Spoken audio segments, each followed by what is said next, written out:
சாய்ராம், ஜெய் சாய்ராம். என் அன்பு குழந்தையே, நீ உண்மையோடும் ஆன்ம உணர்வோடும் கண்ணீரோடும் செய்கின்ற பிரார்த்தனைகளை கேட்டுக்கொண்டு தான் இருக்கிறேன். நான் அளிக்கும் பதில்களை உன்னால் புரிந்து கொள்ள முடியாமல் போய்விடுவதால் மனம் போல் நடந்து தட்டி கழித்து விடுகிறாய். பலனை நீ அடைய முடிவதில்லை. உன் விருப்பப்படி நடக்கவும் வாழவும் உனக்கு நான் சுதந்திரம் கொடுத்திருக்கிறேன். அதனால்தான் என்னை புரியாமலும் கீழ்ப்படியாமலும் உன்னால் சுயமாக நடக்க முடிகிறது. இந்த சுதந்திர உணர்வு தான் இந்த அளவுக்கு உன்னை கீழே இறக்கி வைத்துவிட்டது. கீழே இறங்கி விட்டோமே என்று நீ வருத்தப்படுகிறாய். கீழே வந்து விட்ட போதும் உன்னை நினைத்து நான் பெருமைப்படுகிறேன்.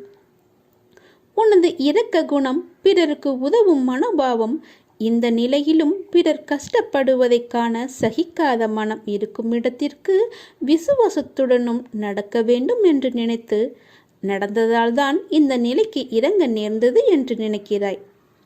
கெட்டவர்களும் கெடுமதி உள்ளவர்களும் நன்றாக இருக்கும்போது நல்லவர்களான நாங்கள் மட்டும் ஏன் கஷ்டப்பட வேண்டும்?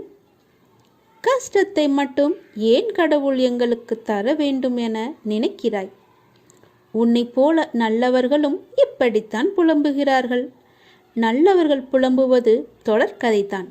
நான் உன்னிடம் பிரதிட்சயமாக விளங்க வேண்டும் என்றால் நீ கஷ்டப்பட்டுத்தான் ஆக வேண்டும்.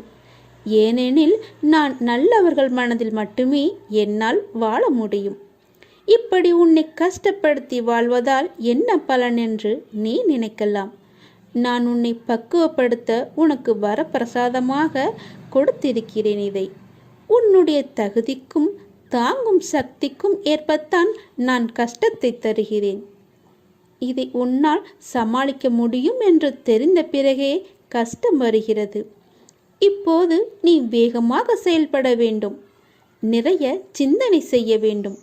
இதன் மூலம் இப்போது உள்ள நிலையை விட பல மடங்கு நீ உயர்வடைய வேண்டும் என்பதற்காகவே இதை நான் உனக்கு கொடுத்திருக்கிறேன். உனக்கு இருள் நீங்கி பிரம்ம முகூர்த்த நேரம் ஆரம்பமாகிவிட்டது. அப்படியே உனது கஷ்டங்களும் பிரச்சனைகளும் முடியப் போகிறது. எல்லா துன்பங்களும் விலகி புத்துணர்வோடு நீ இருக்கப் போகிறாய். சோர்ந்து போகாதே, தைரியமாக இரு. இதோ நான் உன்னோடு உன் கூடவே இருக்கிறேன். நீ யாரிடமும் சண்டையிடத் தேவையில்லை.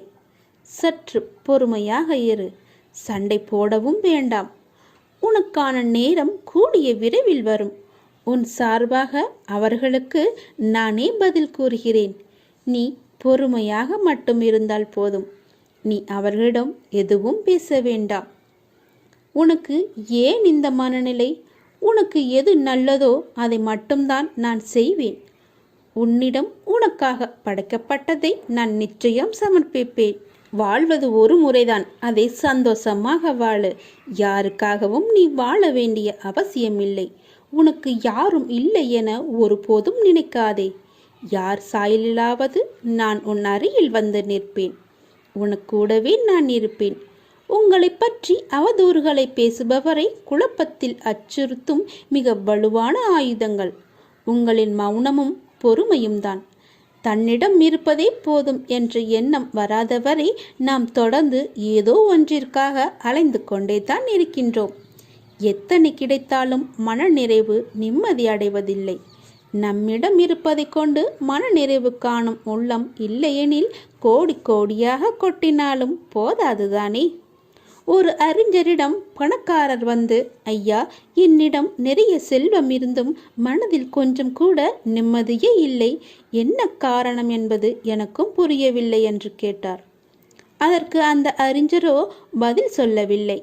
அங்கே அருகில் விளையாடி கொண்டிருந்த குழந்தை ஒன்றை அருகே அழைத்தார். அதன் கையில் ஒரு மாம்பழத்தை கொடுத்தார். அந்த குழந்தை அதை தன்னுடைய ஒரு கையால் வாங்கி கொண்டது. அடுத்து ஒரு பழத்தை கொடுத்தார். அதையும் இன்னொரு கையால் வாங்கி கொண்டது. மீண்டும் ஒரு பழத்தை கொடுத்தார். தன்னுடைய ஒரு கையால் அந்த இரு பழங்களையும் மார்போடு அணைத்து கொண்டு மூன்றாவது பழத்தையும் பெற முயற்சித்தது. ஆனால் ஒரு பழம் நழுவி கீழே விழுந்தது. அதை கண்டு அந்த குழந்தை அழுதது. இதை கவனித்துக் கொண்டிருந்த அந்த பணக்காரிடம் அந்த அறிஞர், இந்த குழந்தையை நீ பார்த்தாயா? 2 பழம் போதும் என்று நினைத்திருந்தால் அந்த நிலை அந்த குழந்தைக்கு வந்திருக்குமா? அதை போன்றுதான் போதும் என்ற திருப்தி ஏற்பட்டுவிட்டால் சிக்கல் வராது, நிம்மதி கிடைக்கும். தனக்கு ஏன் வாழ்க்கையில் நிம்மதி இல்லை என்ற விவரம் இப்போது அந்த பணக்காரருக்கு புரிந்துவிட்டது. சிறிய விஷயத்தை காட்டி அவருக்கு அதை புரிய வைத்தார் நம் பாபா. நமது முன்னோர்கள் கூறிய மொழி ஒன்று இருக்கிறது, இருப்பதை விட்டு இல்லாததற்கு பறக்காதே என்று. நம்மிடம் இருப்பதை வைத்து சரியான முறையில் பயன்படுத்த தவறும்போதுதான் நாம் நிம்மதியை இழக்கக்கூடிய சூழல் வருகிறது.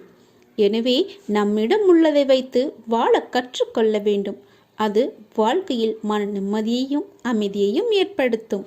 இதை நீ கேட்டுவிட்டு நிம்மதியுடன் உறக்கம் கொள். உனக்காக நாளை காலை 6 மணிக்கு ஒரு பரிசு எடுத்துக்கொண்டு உன் வீட்டிற்கு வருவேன். அதை பெற்றுக்கொள்ள என்னை காக்க வைக்காதே. சீக்கிரம் எழுந்து வந்து இதை பெற்றுக்கொள் உனக்காக.